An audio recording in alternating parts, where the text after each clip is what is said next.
Welcome to another exciting new episode of Talking About Stoicism. I thought what we would do today is cast Seneca aside for one video, and we will come back to him later because there are 4,000 letters left or something. It's a lot of letters.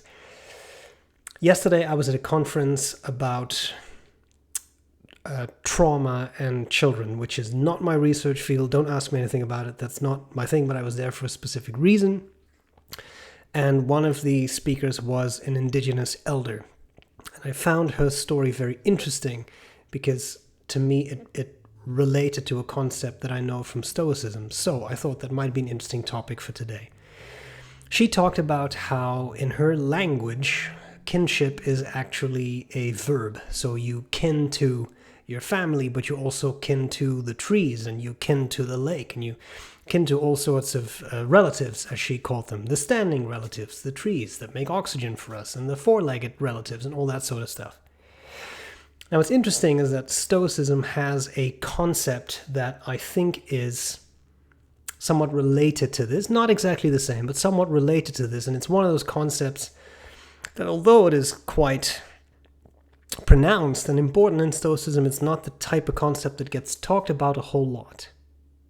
And that concept is Oikeiosis. Oikeiosis is something that, as always with such terms, is a little hard to translate, but think of something like familiarity, or familiarization, something like that. And I find it a very interesting concept. It's touched upon regularly, fairly regularly, by Marcus Aurelius, also by Seneca, by the way, in a way also by Epictetus. But one Stoic who really wrote about that is Hierocles, the Stoic. That was the Stoic. And Hierocles, we don't have a complete set of his writings, but we do have fragments and such. And I just ordered those because I know that he is cited, for example, by Cicero. But I was interested in reading those fragments. So maybe for upcoming Stoic videos that'll happen.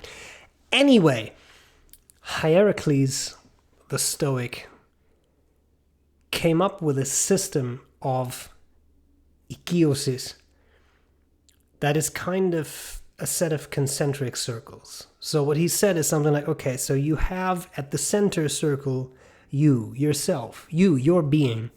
But then around that, in wider and wider circles, you get all kinds of other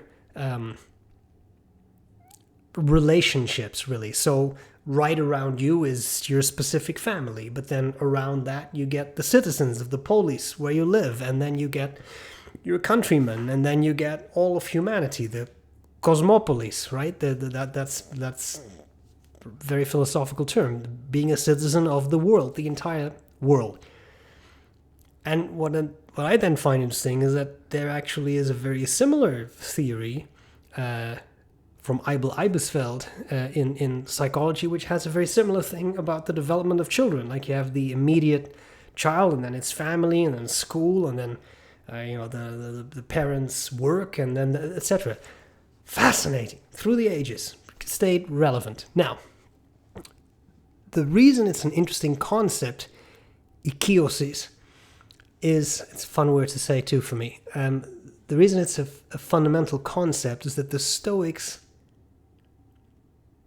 sometimes kind of get the criticism of it's a very selfish philosophy because it's very inward focused. It focuses on you, and that's right. And I know that not too long, well, a number of weeks ago, I did a video about that. Of like, but how will Stoicism be good for a whole society? And I've got to be honest, I kind of forgot about Oikeiosis at that point, because that would have been a valid, I think, counter argument against the idea that Stoicism can be quite selfish. Because a lot of Stoics use that concept, and I'm sorry that we're 4.5 minutes in and I haven't fully defined it, but I think with those circles from Hierocles, hopefully those kinds of spheres, that made it a little clear.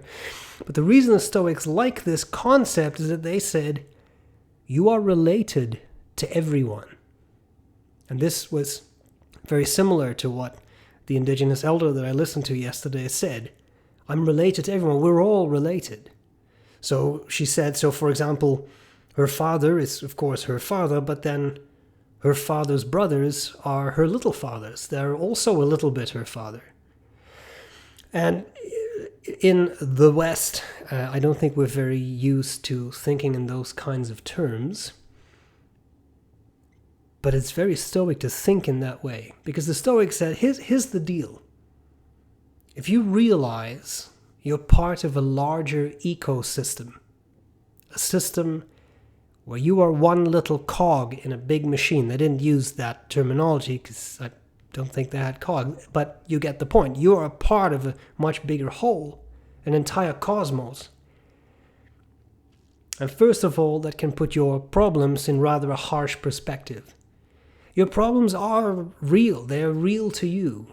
But in the grand scheme of things, a universe that's about 14 billion years old, your problems might not be the biggest ones that ever were, which is interesting.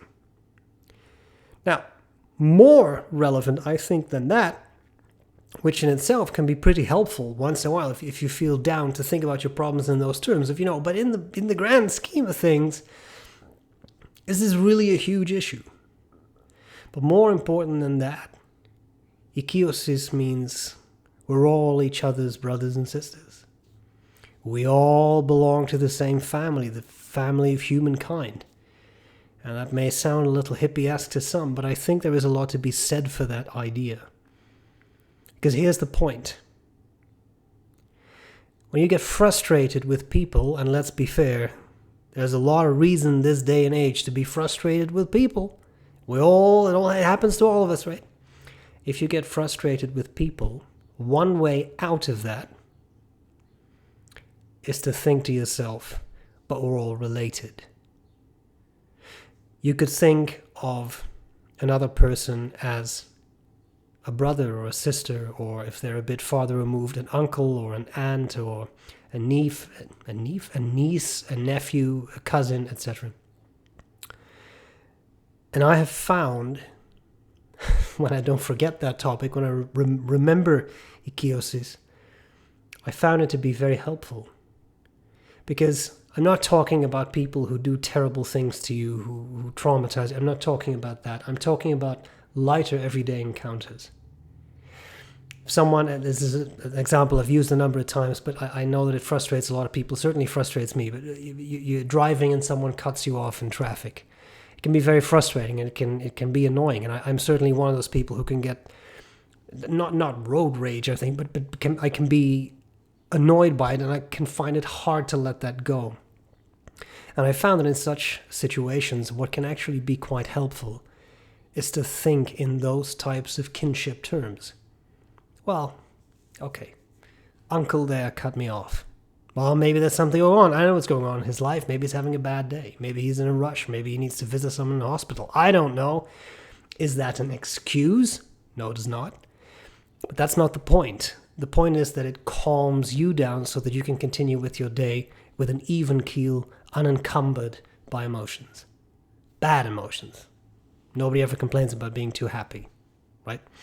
So that concept, kinship, being a citizen of the cosmopolis, the whole, the universe, a citizen of the world. If you think of it that way, you think of that interconnectedness between all humans. We're all connected one way or another. We're all part of basically the same family. And as with any family, there'll be some people you get along with a little less well, and other people you get along with a little better. But at the end of the day, you're one family. If humankind is eradicated, humans will be gone. Carl Sagan had a nice way of putting this. There will never be humans again. It's pretty much impossible that we would re-evolve. If all humans are gone, they're gone. Forever. So, I think that concept and those circles, yourself, your family, your citizens, the people in your country, all of humanity, if you look at things in that perspective, it can make life a little bit more bearable in certain ways. People are trying to do what they can. And then remember the Socratic idea of nobody does evil willingly. People do things that they think are best, and unfortunately sometimes things that are best for them are not the best for you.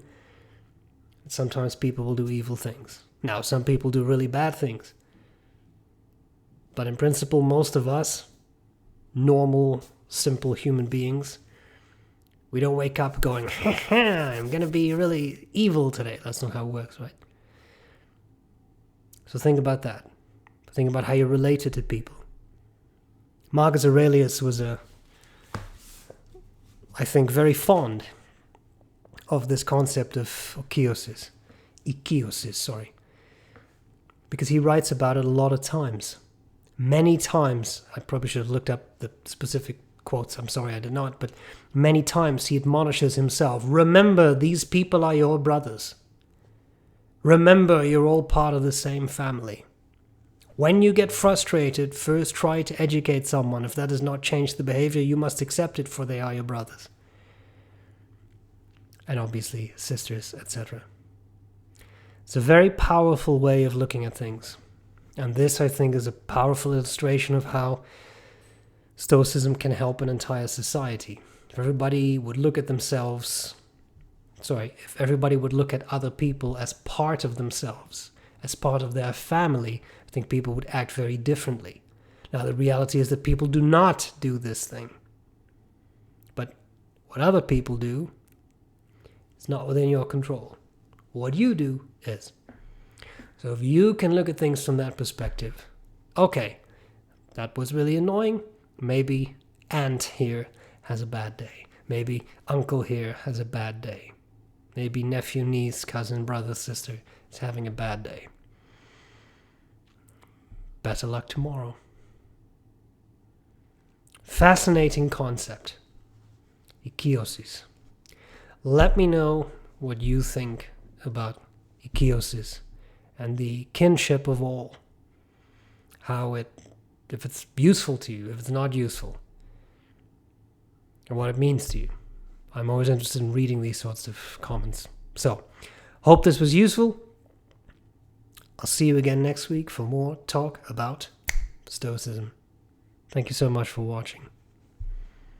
I really appreciate that people sit through these, hopefully more rather than less, coherent ramblings. Thank you, brothers and sisters.